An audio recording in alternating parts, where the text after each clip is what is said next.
Close to nature is close to your world. Myron Homes, Cherubic Farms at Chevilla, 7799949104. ఓ miss call జీవితాన్నే మార్చేసింది. ఒక నిండు ప్రాణాన్ని బలి తీసుకుంది. వేధింపులకు కారణమైంది. అవును, మీరు విన్నది నిజమే. అనుకోకుండా వచ్చిన మిస్ కాల్ ఓ వివాహిత కాపురంలో చిచ్చుపెట్టింది. భార్యాభర్తల మధ్య గొడవకు దారితీసింది. చివరికి ఆత్మహత్య చేసుకునేలా చేసింది. ఇంతకు ఏంటా మిస్ కాల్ మిస్టరీ? ఎవరా మహిళ? ఇప్పుడు చూద్దాం. రోజుకి ఎన్నో మిస్ కాల్స్ వస్తూ ఉంటాయి. అందులో సగానికి ఎక్కువ కంపెనీ కాల్సే ఉంటాయి. అన్నోన్ నంబర్స్ నుంచి మిస్ కాల్స్ వస్తే ఎంతమంది రెస్పాండ్ అవుతారు అంటే మాక్సిమం ఎవ్వరూ తిరిగి కాల్ చేయరు.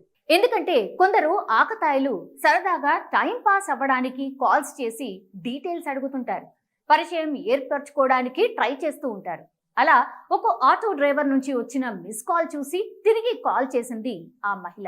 కానీ కొంతకాలంలోనే నమ్మినందుకు గొంతు కోశాడు.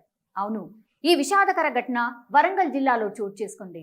అపరిచిత వ్యక్తితో పరిచయం కారణంగా ఓ వివాహిత ఆత్మహత్య చేసుకుంది. దీంతో ఆమె కుటుంబ సభ్యులు బోరున విలపిస్తున్నారు. కాగా ఈ ఘటనకు సంబంధించిన వివరాలు ఇలా ఉన్నాయి.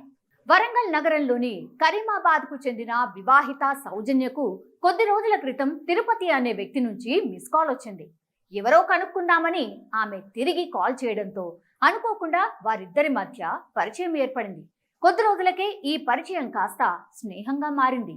దీంతో తిరుపతి సౌజన్యకు తరచుగా కాల్ చేయడం ప్రారంభించాడు. ఈ క్రమంలో మాయమాటలు చెప్పి క్లోజ్ అయ్యాడు. అప్పటి నుంచి వీడియో కాల్స్ చేయడం స్టార్ట్ చేశాడు. అయితే వీడియో చేసిన తర్వాత థర్డ్ పార్టీ అప్లికేషన్స్ ద్వారా సౌజన్య ఫోన్లోని డేటాను తిరుపతి దొంగిలించాడు. అనంతరం వారిద్దరూ చనువుగా మాట్లాడుకున్న వీడియోలను తన భర్తకు, కుటుంబ సభ్యులకు చూపిస్తానని బెదిరింపులకు దిగాడు. దీంతో ఆమెను లొంగదీసుకునే ప్రయత్నం చేశాడు. ఇక ఈ విషయం తన భర్తకు తెలియడంతో సౌజన్య తీవ్ర మనస్తాపానికి గురైంది. దీంతో నీటి సంపులో దూకి సౌజన్య ఆత్మహత్యకు పాల్పడింది. అది గమనించిన కుటుంబ సభ్యులు ఆమెను వెంటనే ఎంజీఎం ఆసుపత్రికి తరలించారు.